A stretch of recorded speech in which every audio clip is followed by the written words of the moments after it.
saya mengajak kita semua, sudahlah kita maju dengan baik, nggak usah terlalu tegang-tegangan. Kita sudah lihat sekarang mungkin pasangan yang sudah dicalonkan, kita lihat mungkin Mas Ganjar Pranowo dan Mas Anies Baswedan. Saya ingin sampaikan, mereka dua-duanya adalah putra terbaik bangsa Indonesia juga. Mereka juga niat untuk berbuat yang baik untuk bangsa dan negara. Mereka juga, saya kenal, mereka juga sahabat-sahabat saya. Jadi jangan kita mau diprovokasi, jangan kita menjelek-jelekan siapapun, saudara-saudara sekalian.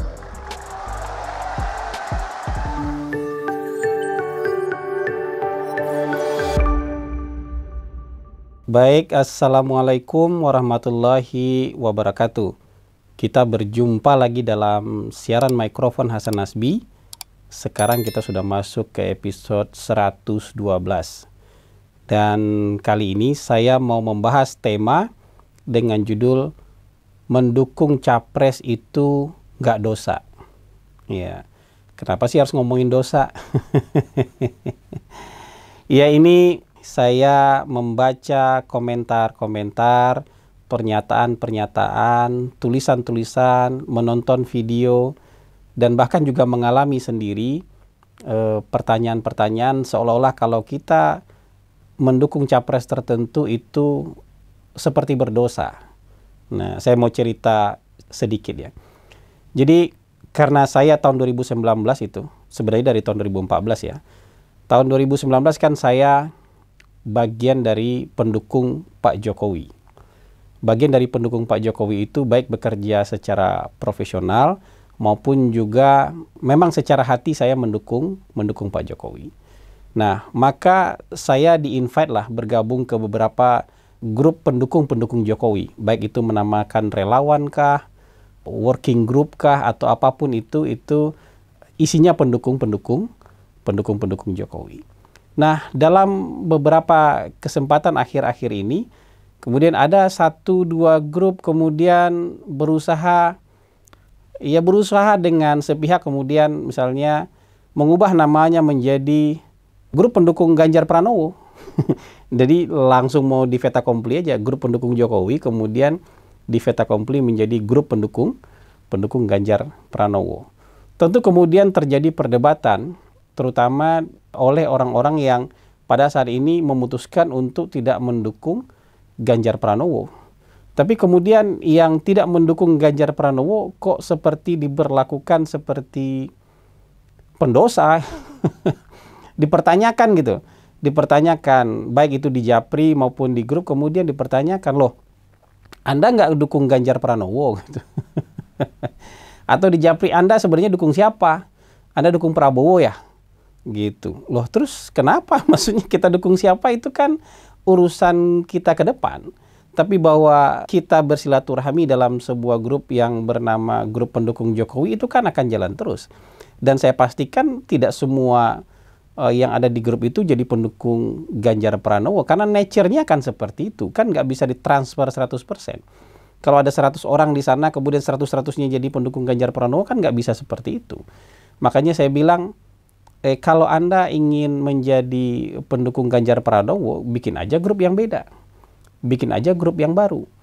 Ya kan nggak harus grup pendukung Jokowi ini kemudian diubah namanya jadi grup pendukung Ganjar Pranowo. Karena kita ngerasa nggak seperti itu keadaannya kan gitu. Dan memang faktanya tidak seperti itu. Tapi kemudian kayak ini, iya kalau yang bukan pendukung Ganjar tahu diri sendirilah. Keluar dari grup maksudnya. Atau kemudian ditanya, loh kenapa Anda jadi pendukung Prabowo? Anda dikontrak sama Prabowo ya? Ya kan kita nggak pernah nanya kenapa Anda jadi pendukung Ganjar. Kan kita juga nggak nanya, Anda dikontrak sama Ganjar ya? Kan nggak seperti itu. Jadi menurut saya, mohon maaf ya, tapi menurut saya relawan-relawan pendukung Ganjar, influencer-influencer, opinion leader pendukung Ganjar, itu saya rasa hari ini dalam fase-fase gangguan suasana hati. Gangguan suasana hatinya mirip seperti gangguan suasana hati para pendukung Pak Prabowo di Padang, di Aceh gitu yang melihat pendukung Pak Jokowi waktu itu. Kayak saya juga mengalami kalau di grup-grup orang Padang kemudian di Japri, kenapa Anda dukung Jokowi? Seolah-olah waktu itu 2019 jadi pendukung Jokowi adalah dosa. Gitu. Diperlakukan hal yang sama kira-kira. Jadi kalau Anda pendukung Jokowi ya tahu diri sendirilah, keluar dari grup ini. Keluar dari grup Facebook ya. Keluar dari grup WhatsApp. Pokoknya kalau jadi pendukung Jokowi dosa aja waktu itu. Jadi harus tahu diri dan keluar. Jadi kalaupun memaksa diri di sana harus ditanya dulu tujuan Anda apa? Apa alasan Anda jadi pendukung Jokowi? Nah, hari ini pendukung-pendukung Ganjar memperlakukan orang yang mendukung Prabowo atau mungkin mendukung Anies dengan cara yang sama. Seolah-olah dosa kalau pendukung Jokowi tidak mendukung Ganjar Pranowo. Sementara dosanya dari mana? Kan semua orang bebas memilih nanti. Bahwa kita sama-sama pendukung Jokowi ya. Tapi kemudian apakah seluruh pendukung Jokowi harus jadi pendukung Ganjar Pranowo? Nanti dulu. Iya kan? Kita bisa diskusi panjang soal itu. Tapi Anda nggak bisa mempertanyakan pendirian moral orang. Seolah-olah kita yang bukan dukung Ganjar kemudian ditanya pendirian moralnya. Seolah-olah kita nggak bermoral kalau nggak dukung Ganjar. Kan aneh. Jadi ini gangguan suasana hati. Saya nggak tega nyebutnya bipolar, tapi ya gangguan suasana hati aja lah. Kayak gitu. Begitu juga dengan tulisan-tulisan opinion leader. Yang ada beberapa opinion leader yang menulis di sebuah website, kemudian di-copy, kemudian disebarkan. Karena saya menemukan itu di hampir semua grup relawan Jokowi, saya anggap ini viral. Ya, ada yang menulis ada yang menulis seolah-olah prihatin gitu. Kita prihatin lah kalau Pak Prabowo harus kalah lagi. Dan saya pastikan Pak Prabowo 90% akan kalah lagi gitu. Gitu. Jadi kalau Pak Prabowo akan kalah lagi, jangan memaksakan diri dong jadi capres lagi. Gitu. Terus kemudian bilang juga sambil ngancam-ngancam halus dan ngancam-ngancam terang-terangan, kalau Bapak maksakan diri jadi capres, maka dosa-dosa Bapak di masa lalu akan kita buka. Dia nggak bilang kita akan buka, tapi kita buka nih hari ini sekarang. Ini dosa-dosa bawaan Bapak nih. Ini akan jadi beban Bapak nih. Bapak Orde Baru, Bapak dituduh melakukan penculikan, Bapak adalah ininya tim mawar lah, ya. Ada catatan-catatan kelam, Bapak akan kembali rujuk dengan Ibu Titik Soeharto lah. Jadi semua itu disatukan dalam satu tarikan napas, udahlah Bapak nggak usah jadi capres lagi. Tapi dosa-dosa ini bisa hilang Pak. Catatan-catatan hitam ini bisa hilang Pak, kalau Bapak mau menunjukkan dirinya menjadi negarawan. Nah, mau menyelamatkan bangsa dengan cara apa? Dengan cara dukung aja Ganjar jadi calon presiden. Atau paling enggak Bapak mau jadi cawapresnya Ganjar. Nah, ini yang saya bilang gangguan suasana hati nih. Hati dan akalnya nggak ada di alam yang sama nih. Di alam yang berbeda. Lah, tadi Anda bilang Pak Prabowo itu ada catatan kelam, ya, ada dosa-dosa di masa lalu dan Bapak pasti kalah lagi. Ngapain Anda suruh dukung Ganjar? Biarin aja bertarung jadi capres. Ya kan? Toh akan kalah lagi juga. Atau kalau misalnya dia punya catatan kelam, dia buruk, dia nggak baik, kenapa Anda suruh jadi cawapresnya Ganjar? Kan seolah-olah Anda mau bilang bahwa kalau dengan jadi cawapresnya Pak Ganjar, kita jamin deh dosa-dosa Anda nggak dibuka. Catatan-catatan kelam Anda nggak kita mainkan. Tapi kalau Anda maksa jadi capres, kita buka lagi nih catatan-catatan dosa Anda di masa lalu. Nah, saya bilang ini gangguan suasana hati nih. Gangguan, saya bilangnya masih hati ya, bukan jiwa ya. Itu maksudnya gimana? Ya kalau orangnya Anda nggak suka ya biarin aja. Biarin aja maju, jangan kemudian meratapi nasib gitu. Meratap-ratap ya udah jadi cawapresnya Ganjar aja. Atau kalau nggak mau jadi cawapres Ganjar, jadi pendukung Ganjar deh. Bersatu bersama Pak Jokowi, bersatu bersama Ibu Mega, jadi negarawan mendukung Mas Ganjar. Ini kan fait accompli yang di luar akal sehat. Seolah-olah kalau Pak Prabowo maju itu jadi dosa. Pak Prabowo maju jadi dosa, orang yang mendukung Pak Prabowo jadi dosa, orang pendukung Pak Jokowi yang mendukung Prabowo juga jadi dosa. Ini kan logika yang tidak bisa dipertanggungjawabkan, akal dan perasaan yang berdiri di alam yang berbeda. Nah, kemudian orang yang sama dan kemudian viral lagi tulisannya, karena ada di semua grup relawan Jokowi, disebar-sebarkan, ada yang japri, ada yang di grup disebar-sebarkan, orang yang sama masih menulis juga bukan lagi kasihan sama Pak Prabowo judulnya, tapi sudah membeberkan semua dosa-dosa Pak Prabowo.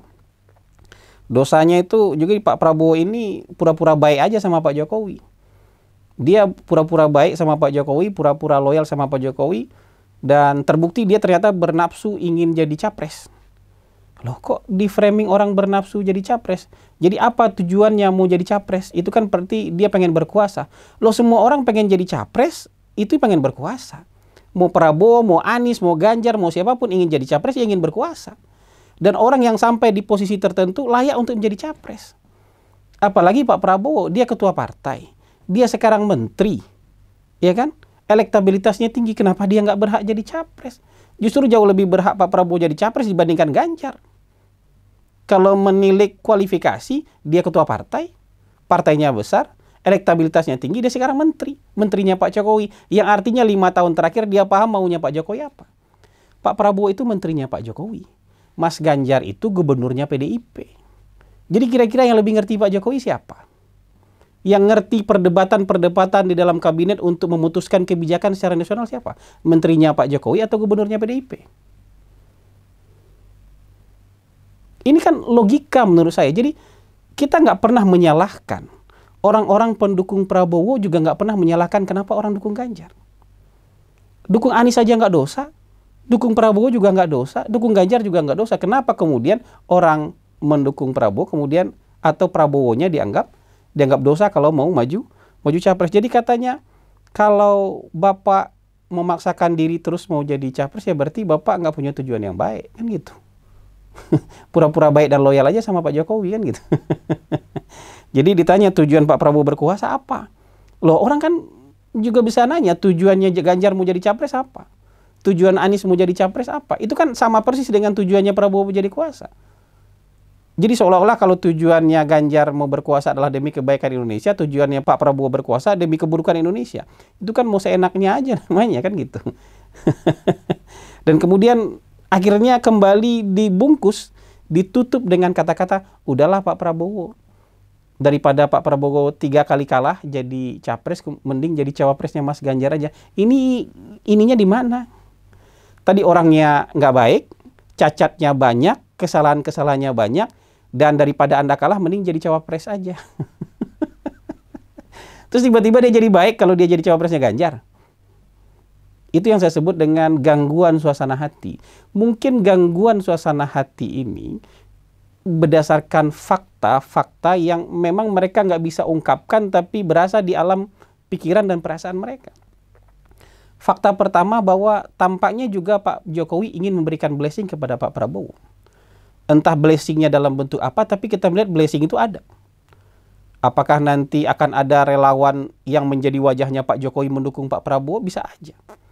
Suasana itu kan berasa di kalangan relawan-relawannya Ganjar. Suasana itu berasa juga di kalangan pendukung-pendukungnya Ganjar. Bahwa Ganjar dapat blessing, iya. Tapi Prabowo dapat blessing, iya. Dan fakta kedua adalah bahwa elektabilitasnya Pak Prabowo sekarang secara head to head kemungkinan besar, mayoritas pollster sekarang menunjukkan bahwa secara head to head Ganjar nggak bisa ngalahin Pak Prabowo. Walaupun belum ada yang mencapai 50% misalnya, tapi selisihnya kan 6%. 5 atau 6, wah ini bahaya nih. Kalau Prabowo maksain diri maju, katanya maksain diri maju. Kalau Pak Prabowo maju, mau 2 putaran, mau 1 putaran, sulit dikalahkan nih Pak Prabowo. Jadi kalau kayak gitu kita jelek-jelekin aja Pak Prabowo secara moral. Kita jelek-jelekin aja pendukung Pak Prabowo secara moral. Kita jatuhkan moral mereka bahwa kalau mereka dukung ini berarti mereka dosa. Nah, kalau kita juga nggak bisa jelek-jelekin mereka, ya udah kita bujuk mereka deh jadi cawapresnya Ganjar. Kita bujuk Pak Prabowo deh jadi cawapresnya Ganjar. Ini juga nampak dalam video-video influencernya Mas Ganjar. Ada influencer Mas Ganjar bilang brutus-brutus di sekitar Jokowi. Orang-orang di sekitar Pak Jokowi yang kemudian nggak dukung Ganjar tapi berusaha dukung Prabowo dibilang brutus. Ini kan nggak sehat kalau kayak gini. Orang kan punya hak loh mendukung siapapun. Kan nggak bilang pendukung Ganjar jadi brutus. Anda punya pendirian moral dari mana kemudian bisa bilang orang yang mendukung Prabowo kemudian jadi brutus di sekitar Pak Jokowi? Kenapa dia nggak boleh? Kan nggak bisa ditransfer semua 100% Jokowi menjadi Ganjar. Ini bukan transfer uang yang bisa 100% dikirim. Ya kan? Ini kan soal sikap masing-masing individu.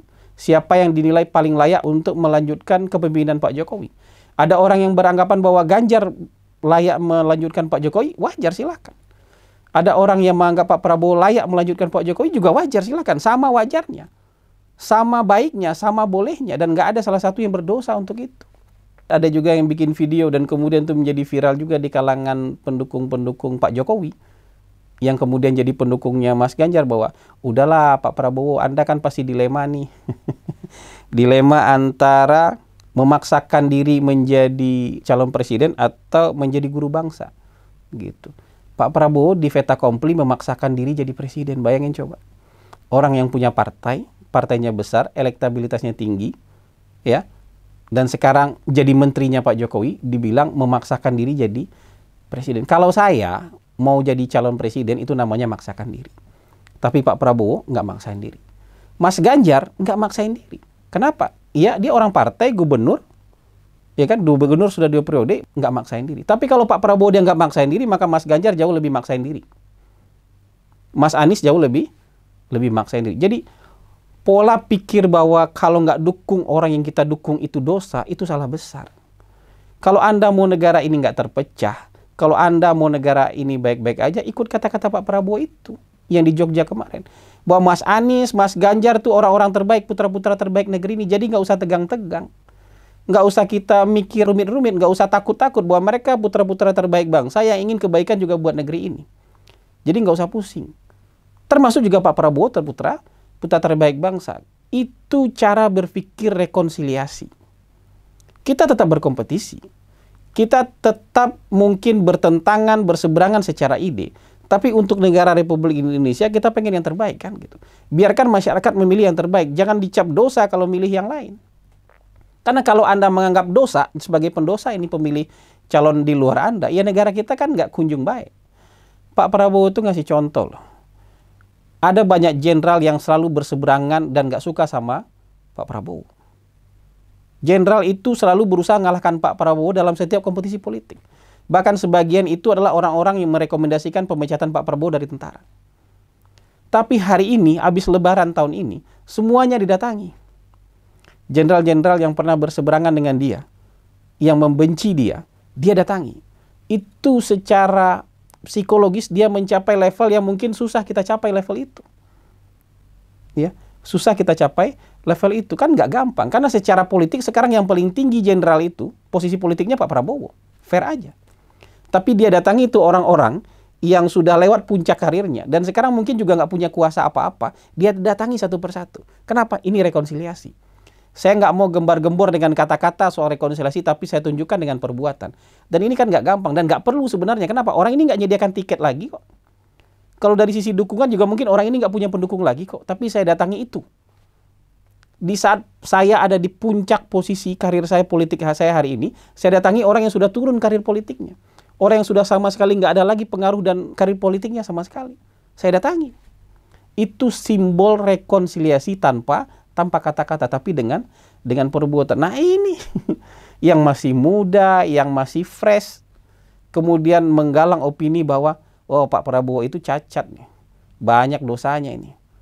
Ya, tapi ya kalau dia mau jadi wakilnya Mas Ganjar, bolehlah kita hilangin dosanya. Orang pendukung Pak Jokowi ini brutus nih, pendosa nih kalau mau dukung Pak Prabowo. Kenapa? Pak Prabowo ini orde baru. Jadi cara-cara berpikir itu yang bisa merusak negeri ini. Jadi menurut saya gangguan-gangguan suasana hati ini ya diantisipasi secepat mungkin. Mumpung belum menjadi penyakit yang mendarah daging dalam pikiran dan hati Anda, lebih baik Anda buang jauh-jauh. Bahwa mendukung Ganjar oke. Tunjukkan apa kelebihan Ganjar dibandingkan yang lain. Apa yang membuat Mas Ganjar kira-kira mampu membawa negara ini keluar dari middle income trap. Apa yang bisa meyakinkan orang bahwa Mas Ganjar kalau jadi presiden Indonesia bisa membawa Indonesia melewati bonus demografi dengan sukses. Bisa menyediakan begitu banyak lapangan pekerjaan. Begitu juga dengan pendukung Pak Prabowo. Kalau mau ada kelemahan, tunjukkan aja kelemahannya juga nggak apa-apa. Pak Prabowo pernah punya catatan ini. Iya, Mas Ganjar juga pernah punya catatan ini. Kalau ada rumor tentang Pak Prabowo, Anda mau paksakan sebagai poin negatif, silakan aja. Tapi Anda juga harus bisa terima nanti bahwa Mas Ganjar juga punya list negatif. Mau itu rumor, mau enggak, tapi juga punya list punya list negatif. Itu menurut saya persaingan yang fair.